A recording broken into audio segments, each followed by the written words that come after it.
To our channel Shri Balaji tutorial. आज हम second chapter का आगे का टॉपिक डिस्कस करने वाले हैं, प्रतिम। तो आपने पहले चैप्टर में ऑलरेडी पढ़ चुका है कि प्रतिम की निर्मिति किस तरह से होती है, जैसे प्रतिलेखन, भाषांतरण और स्थानांतरण। आज हम देखने वाले हैं कि प्रतिम क्या होते हैं और प्रतिम के उपयोग क्या है। तो जैसे प्रतिम अमीनो अम्ल के बहुत सारे अणुओं से मिलकर बना होता है और पेप्टाइड बंध के द्वारा जुड़ा होता है, तो उसे प्रतिम कहा जाता है। प्रतिम में सबसे पहले हमारे त्वचा में कौन कौन से प्रतिम होते हैं? मेलानिन होता है जो कि हमारे त्वचा को रंग देने का कार्य करता है।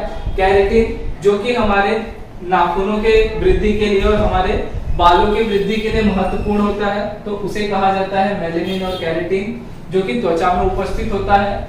हड्डियों में ऑक्सिन होता है जो कि हमारी हड्डियों को मजबूत बनाने के लिए कार्य में करता है।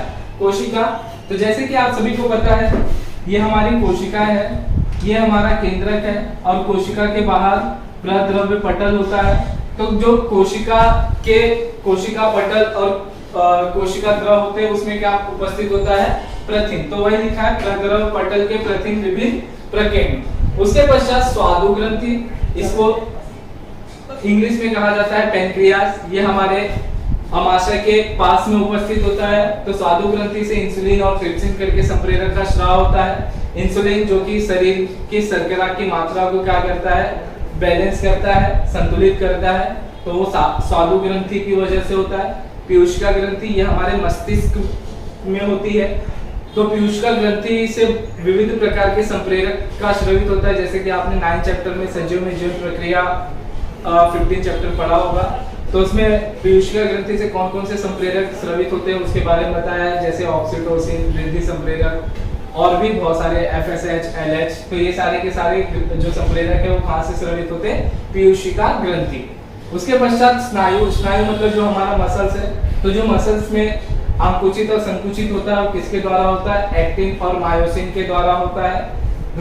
रक्त में 2 प्रकार के प्रोटीन है, हीमोग्लोबिन और प्रतिपिंड। जो हीमोग्लोबिन प्रोटीन होता है ये हमारे शरीर में ऑक्सीजन की पूर्ति को क्या करता है? कंप्लीट करने की कोशिश करता है। जिसके शरीर में हीमोग्लोबिन की मात्रा जितनी ज्यादा होती है वो उतना ज्यादा ऑक्सीजन कैरी कर सकता है। जैसे कि एथलीट उतना ज्यादा तेजी से क्यों दौड़ पाते हैं? क्योंकि उनको ट्रेन कराया जाता है और उनको ट्रेनिंग कराते कराते उनके हीमोग्लोबिन के लेवल को बढ़ाया जाता है, तो वह है हीमोग्लोबिन।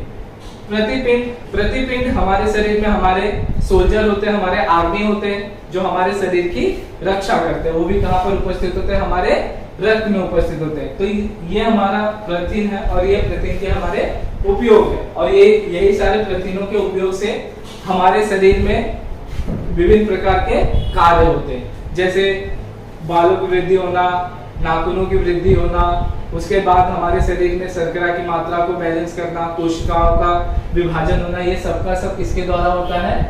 प्रोटीन के द्वारा होता है। तो उसके बाद का जो टॉपिक है वो हमारा कोशिका विभाजन। तो कोशिका विभाजन सभी को पता है कि सभी सजीव कोशिका के द्वारा बने होते हैं। तो सभी कोशिकाओं में कोशिका का विभाजन होता है जिसके द्वारा विभिन्न प्रक्रियाएं होती है। तो सबसे पहले हम पढ़ते हैं कि कोशिका विभाजन क्यों महत्वपूर्ण है।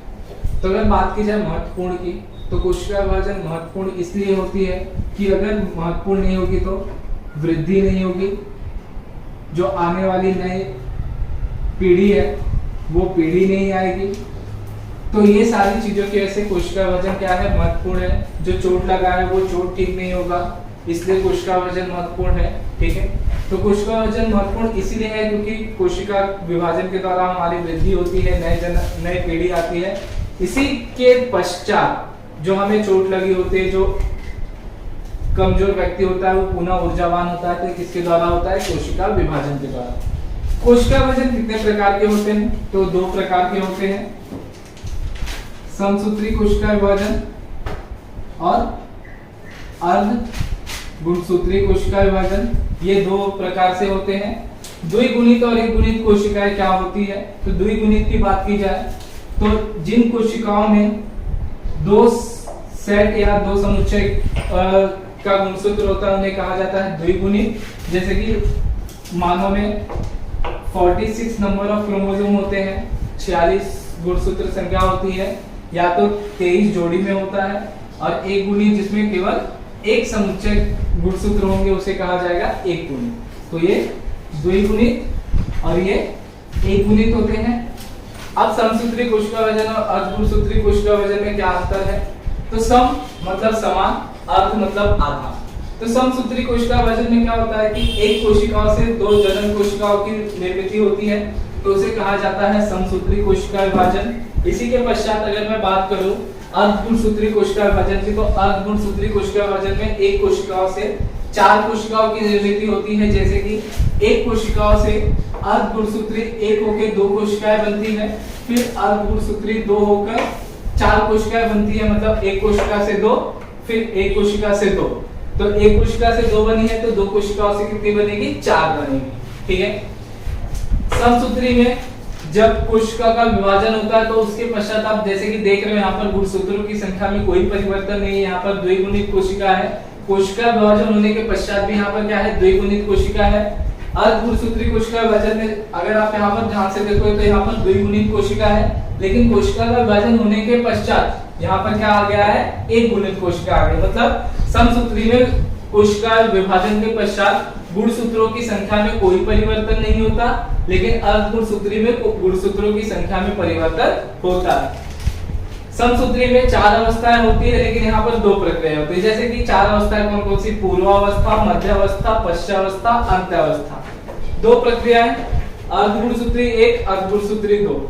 अर्धगुणसूत्री एक में पूर्वावस्था एक, मध्यावस्था एक, पश्चावस्था एक, अंत्यावस्था एक। अर्धगुणसूत्री दो में फिर पूर्वावस्था दो, मध्यावस्था दो, पश्चावस्था दो, अंत्यावस्था दो। अगर हम बात करें समसूत्री कोशिका विभाजन की पूर्वावस्था की, तो इसकी जो कालावधि मतलब जो समय होता है, ये अधिक समय नहीं लेता, ये बहुत जल्दी क्या होता है? समाप्त हो जाता है। लेकिन अगर मैं बात करूं अर्धगुणसूत्री कोशिका विभाजन की, जो पूर्वावस्था एक होता है, ये क्या होता है? इसकी कालावधि क्या होती है? पूर्वावस्था समसूत्री कोशिका विभाजन के पूर्वावस्था से क्या होती है? थोड़ी ज्यादा होती है। तो पूर्वावस्था की कालावधि क्या होती है? अत्यधिक होती है। यहाँ पर उदाहरण मूल कोशिका, कायिक कोशिका, और यहाँ पर उदाहरण जनन कोशिका, जर्मिनल सेल जो होते हैं, उनमें ये अर्धगुणसूत्री कोशिका विभाजन देखने मिलता है। तो अर्धगुणसूत्री कोशिका विभाजन में महत्वपूर्ण कुछ नहीं है। एक चीज महत्वपूर्ण है कि कोशिका विभाजन क्यों महत्वपूर्ण है, ये पहला क्वेश्चन आपके साइंटिफिक रीजन में दिया है।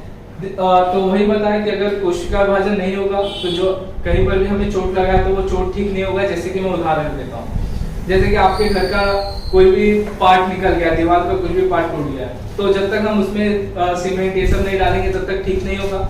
लेकिन अगर हमें कहीं पर भी चोट लगता है तो कुछ समय के पश्चात क्या होता है? वहां पर चोट ठीक हो जाता है। तो ऐसा इसलिए होता है क्योंकि हमारे अंदर सेल्फ एबिलिटी होती है ठीक होने की, तो जिसकी वजह से हमारा जब हमें चोट लगती है तो कोशिका विभाजन होने के पश्चात हमारे शरीर में क्या होता है? कोशिका विभाजन के द्वारा वो चोट ठीक हो जाता है। लेकिन हमारे घर में जो दीवार होते हैं उसमें क्रैक या टूटने के पश्चात वो भरते नहीं है। तो ये होता है कोशिका विभाजन। तो इसी के पश्चात जैसे कि शुक्राणु और डिंब जब फलन करने के पश्चात युग्माणु बनाते हैं, तो युग्माणु से जो नए सजीव बनते हैं तो वो भी कोशिका विभाजन के द्वारा ही बनते हैं ना, तो वो भी नहीं होगा अगर कोशिका विभाजन नहीं हुआ तो इसी तरह से ये चैप्टर में यही सारी चीजें इंपॉर्टेंट है। अगर आपको सेकेंड चैप्टर से रिलेटेड कोई भी डाउट है तो आप हमें कमेंट कर सकते हो। Thank you.